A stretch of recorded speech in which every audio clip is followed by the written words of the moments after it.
Hello everyone. আজি আমাৰ Bajaj innovative এটা মিটিং আছে। আমি সকলোৱে ইয়াত উপস্থিত হৈছো আৰু মিটিংটো এটেন্ড কৰিবলৈ আমাৰ ছাৰ আহা নাই, আমাৰ জিএম ছাৰ উপস্থিত থাকিব।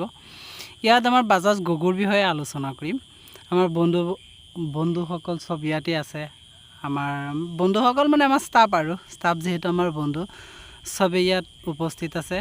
বাজাজ গগোৰ কি ফেচিলিটি আছে, তোৰ প্ৰাইস কিমান আৰু কিমানত দিব পাৰি, ইয়াৰ ফুল ফেচাৰ্ছৰ বিষয়ে আমি আজি আলোচনা কৰিম। আমাৰ গাড়ীখনৰ বিষয়ে আলোচনা কৰিম আৰু হেতু জানিম যে বাজাজ গগোখনৰ মাইলেজটো কিমান আছে, প্ৰেক্টিক্যালি কিমান পোৱা যায়।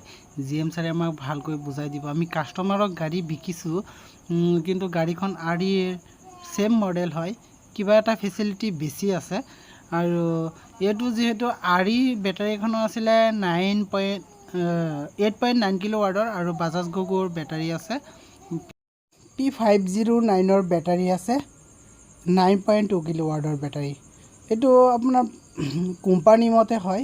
মাইলেজটো আছিলে 180 কিলোমিটাৰৰ, প্ৰেক্টিক্যালি আপুনি 165 কিলোমিটাৰ পাই যাব। আৰু আমাৰ গাড়ীখন চলোৱাৰ এটা বিশেষ নিয়ম আছে, যাৰ কাৰণে আপুনি বেটাৰীটো মাইলেজটো বেছি পাব। এটো হল আপুনি যেতিয়া এখন স্পিড ব্ৰেকাৰ দেখিব বা আপোনাৰ গাড়ীখন স্লো কৰিব লাগে, আপুনি পিকআপটো এৰি দিলে যিমান সময় নিজে যাব সি ৰিচাৰ্জ ল'ব, মানে অটোমেটিক চাৰ্জ লৈ ল'ব। তেনেকুৱাকৈ যদি আপুনি গাড়ী চলায় তেনেহলে মাইলেজটো বেছি ভাল পাব। আৰু আমাৰ এইটো যিটো বেটাৰী আছে PSMS কোম্পানীৰ বেটাৰী হয়।